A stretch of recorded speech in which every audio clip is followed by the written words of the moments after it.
This is Climate Watch. I'm Zhao Ying. Welcome to the show.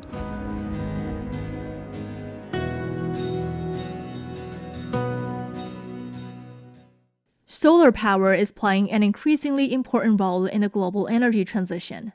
Around the world, solar panels are appearing on rooftops, across vast deserts, and in sprawling farms, making sunlight one of the fastest growing sources of clean electricity. But these solar panels have their limits. Here on Earth, the sun rises and sets. Clouds roll in, the seasons change. They can only generate electricity when the conditions are right. But what if we could collect sunlight somewhere the sun never really sets?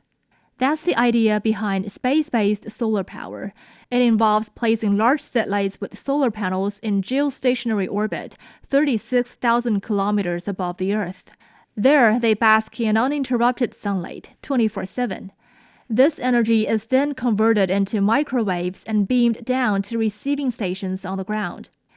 That concept is now moving closer to reality.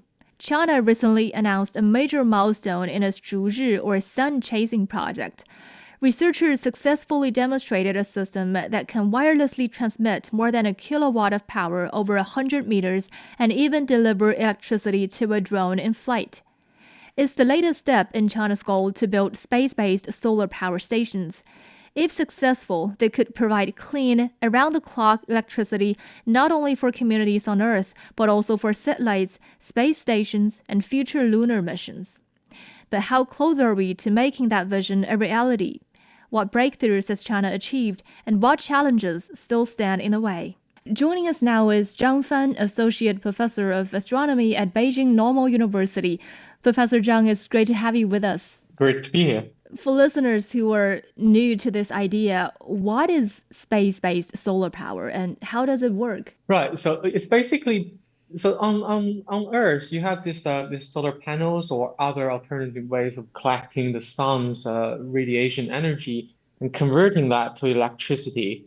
The space-based one is basically putting that infrastructure into space and somehow manage to transmit the electricity that it generates back onto Earth or transfer it to some other sort of space entities like satellites or larger facilities, maybe a space station of that sort.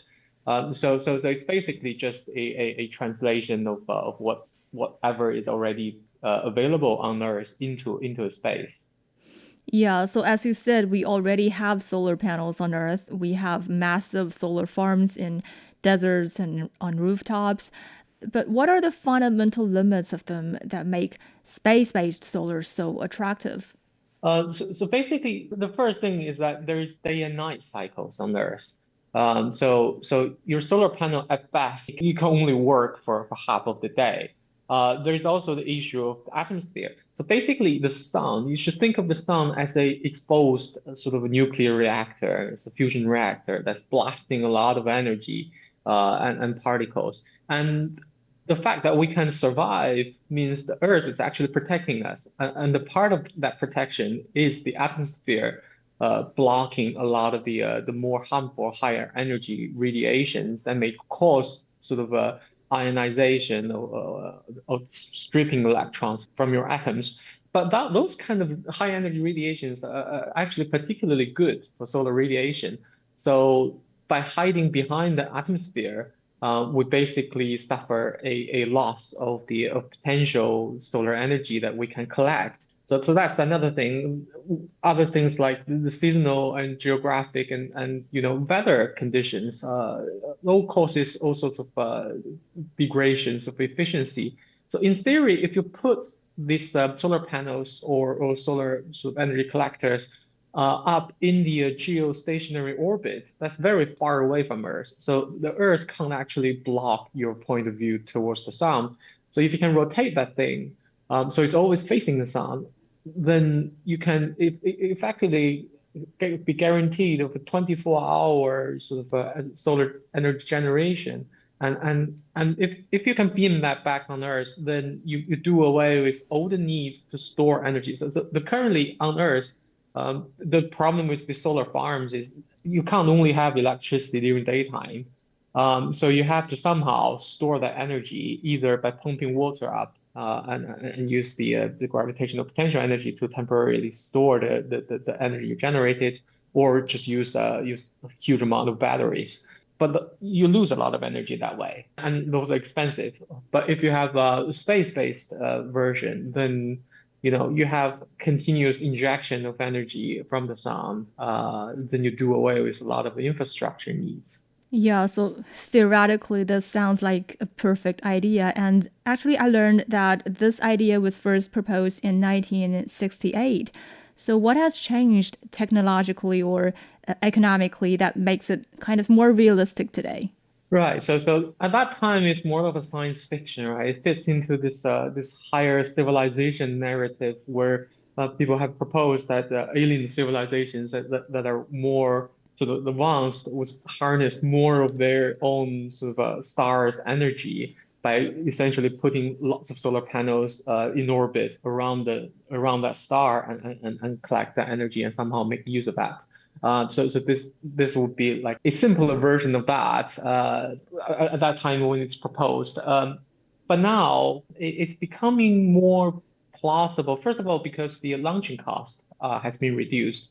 The reusable rockets currently being developed both in the U.S. The Starship has just done the V3 first flight, and in China the reusable, so the Long March 10 and a whole bunch of others will be tested this year. So they would dramatically reduce the cost of launching sort of material into space. So you can begin to build things in space at scale. And also, there's the advancement of materials. For example, you can use sort of very lightweight but robust material that can withstand the rigors of space, and just launch those very light materials up to for your construction of solar collecting facilities. Also, there's the issue of satellite manufacturing. In the past, that's more of a craft, more of an art than a proper industry. Nowadays, due to things like the satellite communication, satellite internet constellations, and that sort of things, there has developed this capability to use factory assembly lines essentially to build satellites. And that really have driven down the cost. That makes this kind of a more larger scale, sort of repetitive project possible. And last of all, and more importantly, when you have something in space and you're trying to transfer that energy back onto Earth, you can't really just build electrical cables like with copper and all that. You have to somehow do it wirelessly, and that technology in the past hasn't been really that developed in the 60s. But nowadays, basically, if you pay attention to the way your 5G phones work, they talk to the base stations not by blasting sort of signals all over the place. They use something called a phase array to concentrate the beam, the signal beam, in a particular direction. So it's a point-to-point direct sort of communication between them. So if you scale up that technology, then you can possibly transfer energy using that thing. And that's been developing all these years, not necessarily for this particular project, but for telecommunications. But now it's matured to a state where you can possibly do this kind of a wireless energy transfer. Oh, this kind of you have this kind of star getting aligned situation where it becomes viable to at least begin to investigate the possibility of doing this kind of a space solar farms. Okay, so you mentioned a lot of, technologies there, but can you walk us through the process? Like how exactly is solar energy collected in space and then transmitted back to Earth? So there are various different proposals. Obviously, the simplest is you just have a bunch of mirrors in space and it reflects the energy back on Earth. And that's a scorched Earth approach, which is not likely to be very effective or palatable to most people. But the more sort of viable ways that currently being proposed include, for example, if you have a whole bunch of solar collectors, not necessarily solar panels, but the sort of bowl-shaped reflectors in space that you can point towards the sun um, through a whole day circle, and then sort of they focus the solar energy into sort of particular points where you can have solar panels or whatever. And then that solar energy generates a direct current electricity. And then you have a converter at the back of those things, collectors. They will convert the energy into microwave radiation. And this kind of microwave radiation is exactly what you use in your Wi-Fi's, in your satellite constellation telecommunications sort of capabilities. So our atmosphere is more or less transparent to those things. Then you can beam that thing using this kind of phase array, point-to-point sort of communication technology to beam that energy towards Earth. And then on Earth, you build large sort of rectifying receptors, basically like radio telescope, but it can handle a lot of power. So they collect this energy that's beamed down and then convert that back to DC sort of electricity, and then that would be quite similar to what you get from a solar farm on Earth, anyways. And then you can now do whatever you do with solar farms, so using an inverter or whatever, and translate that energy into what kind of a alternating current that your power grid needs, and then that fits into the whole power grid. So that's roughly the whole procedure. So this is like a multi-step chain, but as we know with engineering, every time energy changes hands, you lose a little bit of it. So what are the biggest sources of energy loss in the chain, like from sunlight in orbit to the usable electricity on the ground? So the solar panel conversion efficiency is, I mean, the best you could do is possibly like 45%.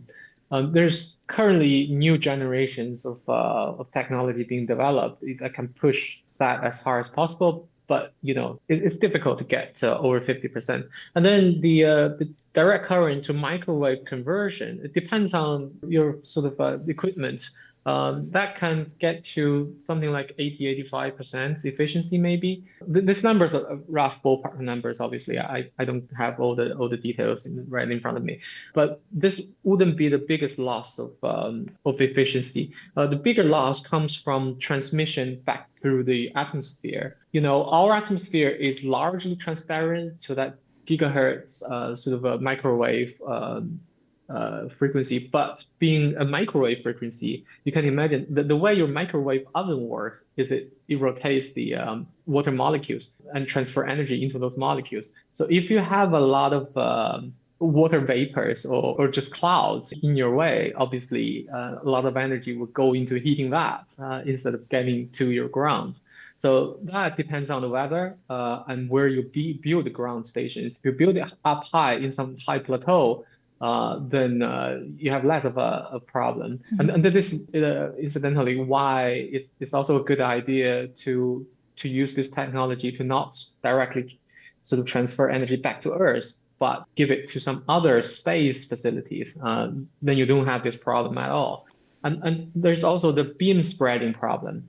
So the point-to-point communication using phased arrays isn't that good at narrowing the radiation into just a single ray. It has a spread, and as distance increases, the energy gets spreaded into a larger area. And on Earth, it's difficult to build a huge infrastructure that covers a very large area. So you will be losing some of the energy, and that energy goes into probably hitting the ground.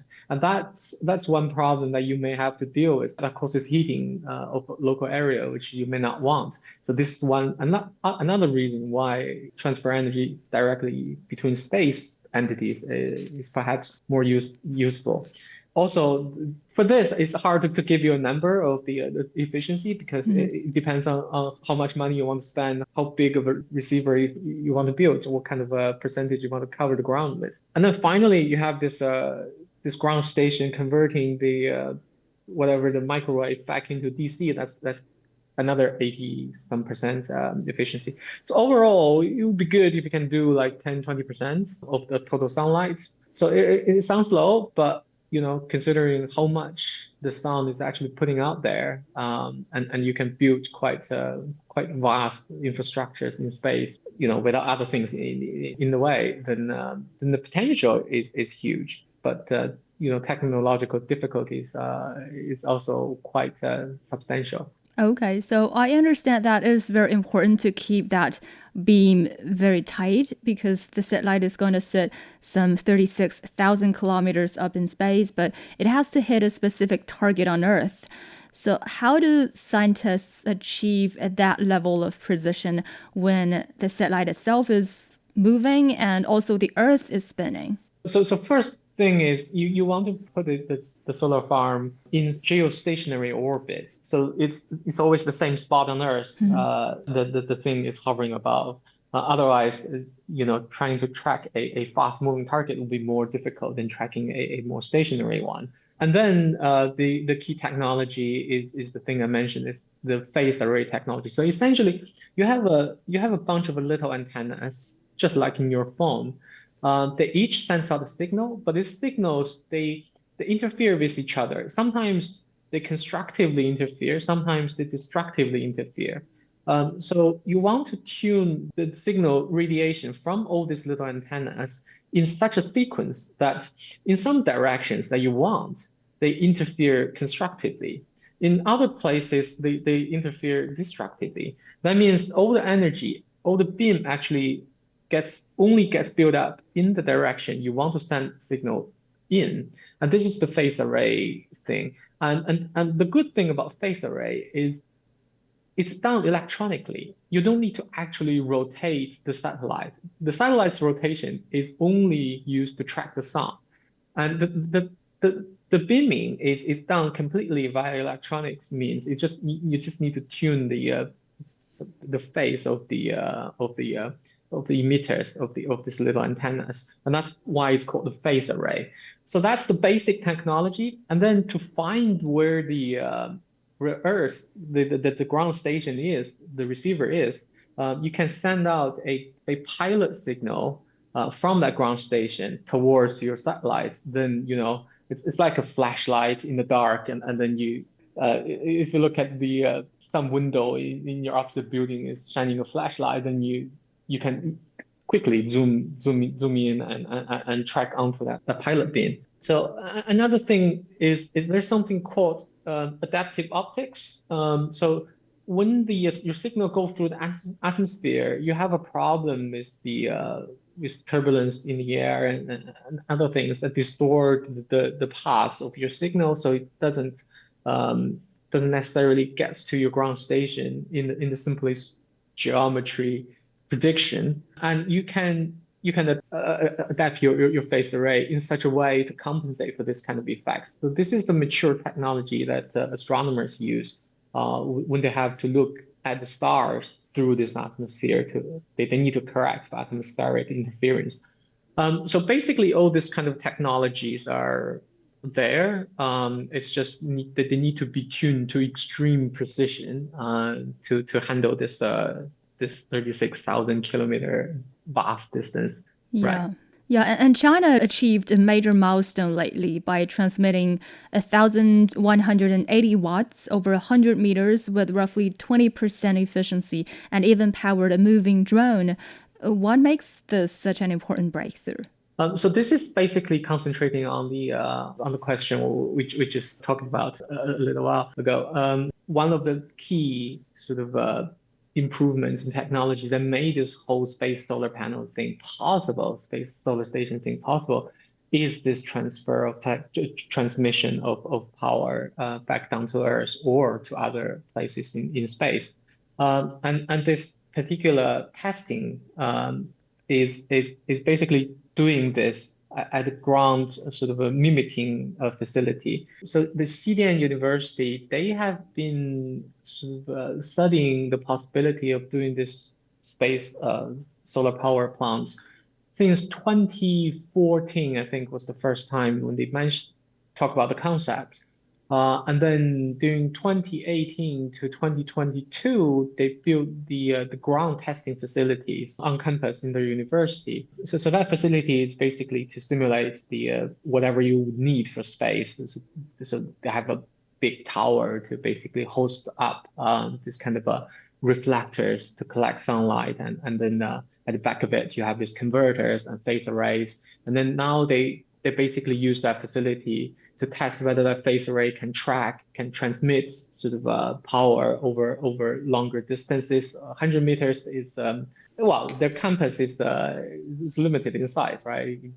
They test as much as possible. So basically, this kilowatt power they've been able to put out, it's basically a demonstration that the concept can move beyond simply well-controlled lab environment into a sort of engineering application phase. So that's serious power. And 100 meters is also that. So and then 20% efficiency, it's not 20% is not the best they could possibly achieve in the future. This is what their preliminary study can do right now. But even at this stage, 20% is a decent number. And then they have identified a sort of clear path to further improve that. And that's one of the most important things that's coming out of this kind of experiment. And also the ability to power flying drones is quite important because, as I mentioned earlier, one of the perhaps better applications is to transmit that energy into sort of space facilities. For example, in low Earth orbit, once the launching cost gets reduced, you could possibly have power centers, sort of computing AI sort of clusters up there, computing clusters up there. Or you can have manufacturing facilities up there because the space environment is very clean. It's a high vacuum. It has low thermal noise and all that sort of things. So it's very good for precision manufacturing, especially anything with quantum that's really afraid of classical noises like temperature, vibrations, and all that. You could possibly do that in space. So, in the far future, if you have huge clusters of quantum computers, they probably have to be in space. And then you can have this kind of a space power stations to feed them energy. And for that, because the things in different orbits, they will fly past each other at high speed. This kind of tracking fast-moving object ability, which they tested, will be quite useful. Yeah, so this is called China's sun chasing project, or Zhuiri project in Chinese. Tell us more about that and what is its ultimate goal?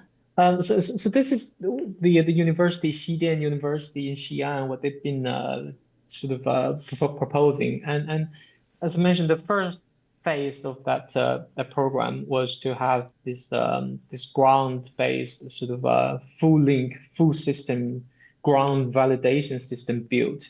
And then they have this specific proposal. So they would collect sunlight using a kind of a semi-spherical or just part of a sphere. So it's a reflector. It's like a radio antenna, but it's not parabola. It's spherical.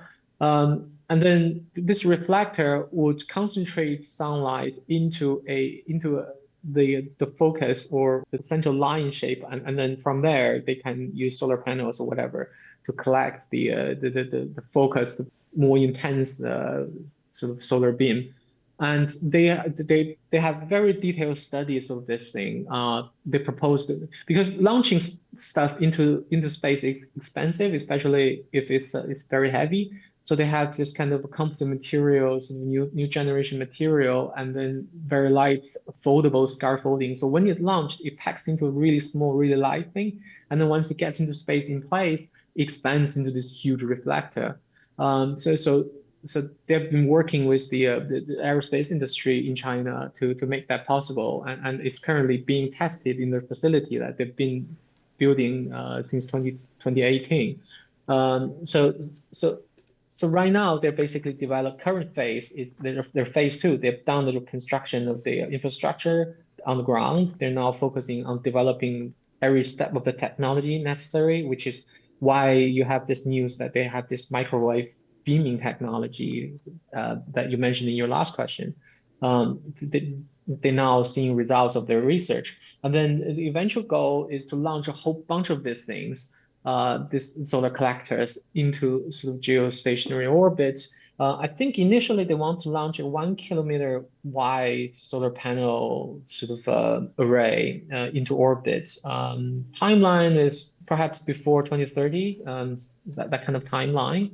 And even just 1 kilometer wide, that actually gives you a huge amount of total power before loss. That'll be more than enough to power everything that's currently in space.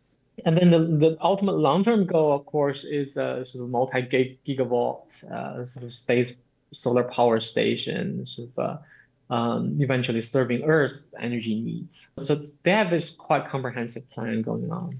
Yeah, fascinating. But actually, we are seeing a massive global push right now. Like the UK is adding space solar to its national energy strategy. Japan is testing the technology. And Meta just signed a historic deal to pre order a gigawatt of space solar power to fuel their next generation AI data centers. And Elon Musk also announced a vision for an AI satellite energy network. So why has the race to space solar suddenly accelerated over the last few years?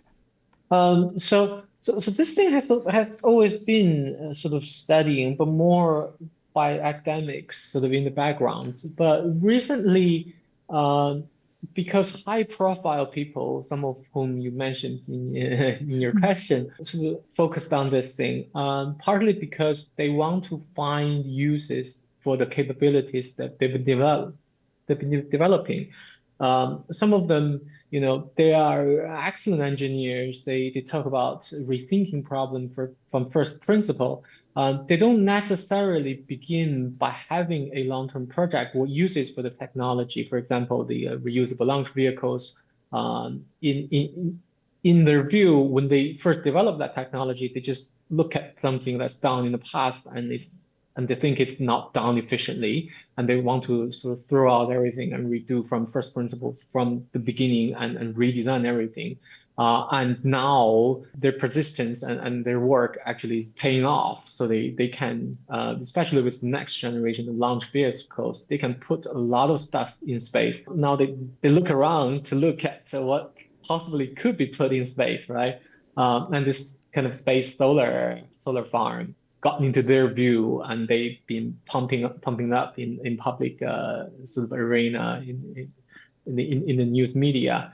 So a lot of people gets interested. So eventually, this is kind of a hype in a way, but a lot of especially more recent development in technology started with hype. So it really depends on, in the end, whether the engineers can push through all the necessary steps to make this thing cost effective. This is just like the solar panels on Earth, right? The fact that they've been pushed to be more cheaper than burning coal, it is really the driver of their wide adoption at the moment. So the inspiration for reducing sort of carbon footprint is one thing, but when you want to do things at large scale, the economy of the projects are fundamentally important. So basically, we're at the early stage where something has grabbed people's attention, and you have this kind of resources being put in it, and we have fingers crossed to see what resources this actually leads to in the end. Okay, but as we know, to build a gigawatt scaled space solar station, we need first to launch thousands of tons of material, and that requires dozens or hundreds of heavy lift rocket launches. And rockets burn massive amounts of fuel directly into the upper atmosphere. So, has anyone ever done a true life cycle assessment to calculate how many years a space solar station has to run just to offset the carbon footprint of the rockets used to launch it? Right. So the issue is where does the rocket fuel come from? If the rocket fuel, most likely it's going to be some sort of a methane, because it burns quite cleanly. And if that's built by sort of green means, like biofuel or some other ways. So it's construction. So the carbon from those fuels were grabbed from the atmosphere directly in the first place. Then it's a zero gain or loss in terms of launching these things. But if you are sort of digging stuff up from the ground and burning that, like burning oil, then you need to compute how much the sort of carbon footprint you're actually putting up. Um, so in the end, it's once again technology. What kind of technology you would have? I can't give you an answer right now because I don't know in which way technology will develop. But the thing I want to mention is just I mentioned earlier, solar panel, the fact that it becomes widely used, at least in some certain countries, because it's cheaper than coal. Then I just want to mention renewable energy. It's not just clean, it's not just green. The fact that it's renewable means it's not a scarce resource. So eventually, if the technology is in place, will always become cheaper than just digging stuff up from the ground and burning them. Um, so so I'm quite optimistic that the launches will not be an environmental catastrophe in terms of sort of heating Earth. But yes, you need to keep an eye on these things, so people don't do this too cavalierly and end up putting more green gas, so worsening the problem we're trying to solve. Yeah, and because these solar stations operate from orbit, they can theoretically beam energy anywhere. So could they also potentially help bridge the energy equity gap on Earth for those remote communities, islands, or disaster zones that lack traditional grid infrastructure? That's definitely the case. So it's quite similar to how the fact you have mobile phones now does away with the need to build the whole sort of landline infrastructure, which is terribly expensive and on difficult terrains, especially the fact that there is inequality. A lot of times it comes down to geography. People live in hard to reach areas. They would suffer less economic opportunities, and the side effect of the geographic difficulty is you can't build infrastructure there very well, at least the traditional ones. So if you can beam sort of telecommunication signals wirelessly, then in those less developed places, mobile phones are far more common nowadays than the landlines. So you skip a whole generation of infrastructure build needs. And that really brings people's living standards up. And power, if you beam it wirelessly, then obviously you'll do the same thing, but on a much greater scale because energy analyze really everything that we do in a modern society. So yeah, that's a good point you're talking about. Yeah. Yeah, and I think another thing is that the term microwave beaming from space can sound intimidating to the public. So, what does the science say about the safety of these low density microwave beam passing through the atmosphere? Like, are they safe for the birds, airplanes, and the communities living near these ground receiving stations? So if the energy is too large, you're basically exposing yourself inside a microwave oven.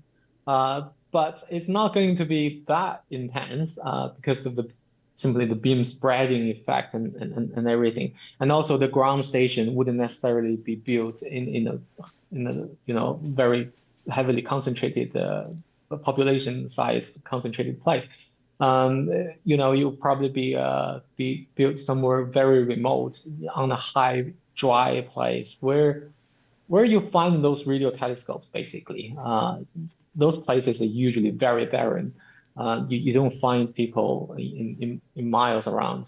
And then to get fed into this kind of high voltage, long distance transmission lines and get fed into the power grid. So it's not too much of a concern. It's certainly publicity wise, you need to convince people, and obviously you probably want to avoid directing sort of airplanes directly into that beam. But in actuality, in terms of possibly causing harm to the ground, it's relatively easy to just find those places where you wouldn't cause any problems. Okay, well, tell us more about the space-to-space use. Like, how will this redefine the future space exploration, moon bases, or even how Mars rovers receive power? Right. So the space manufacturing facilities I talked about is one way that people have been really studying on how to use the low Earth orbit more efficiently. And in terms of powering the lunar base, powering a Mars mission, that sort of things, um, because the Earth is really a terrible place to launch things from because it has a relatively high gravity and also there's a thick atmosphere you have to punch through. So you want to sort of launch fewer stuff from Earth and you need to launch them in separate, smaller packages. You can't just launch everything at the same time with really, really big rockets. The cost and difficulty doesn't go up sort of linearly with the payload size. So this is one thing that people have been for example, if you want to go to Mars, SpaceX's plan is to launch a whole bunch of spaceships, some of them just as refueling stations in space. So they just carry a lot of fuel. And then once the human craft goes up there, it gets refueled. So the power station could do similar things. If you don't want to launch something with huge solar panels, and so you can't use something with huge batteries that's pre-charged for whatever reason, because during launch the vibrations and everything may not be that friendly to a fully charged battery anyways. Then you have something in space that keeps getting refreshed, repowered up once in a while would be more favorable. So all in all, it may or may not be directly relevant to the lunar or Mars mission, but certainly you find all sorts of uses. There can be the power hungry projects in space, like the compute centers being one example, right? Mhm. So yeah. But the Earth's orbit is becoming increasingly congested. So, how concerned should we be about the impact of massive space solar power infrastructure on space traffic and orbital debris?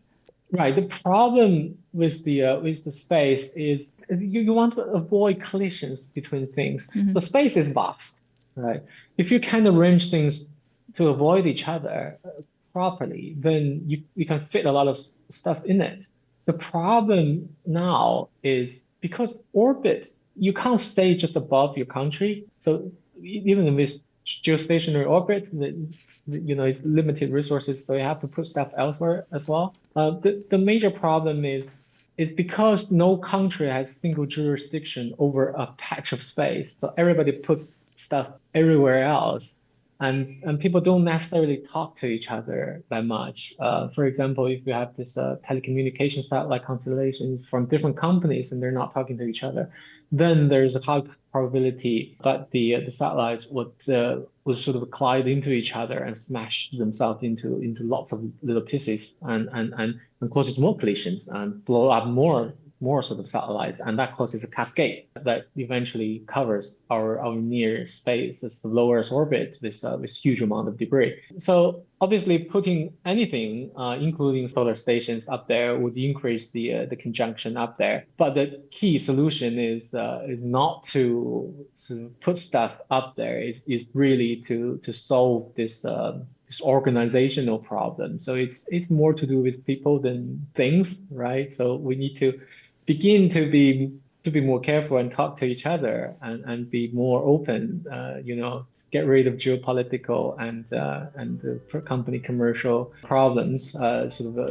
this kind of wars, segregations between people and really start talking to each other. Yeah, Professor Zhang Fan, thank you so much for joining us today. And that wraps up this edition of Climate Watch. You can find more episodes on your favorite podcast platforms. Just search for Climate Watch and hit subscribe. Don't forget to leave us a quick review or share it with a friend. You can also email us at radio@cgtn.com with your questions or feedback. And stay updated on the latest climate stories with our Substack newsletter, Climate Choices. I'm Zhao Ying. Thank you so much for listening. See you next time.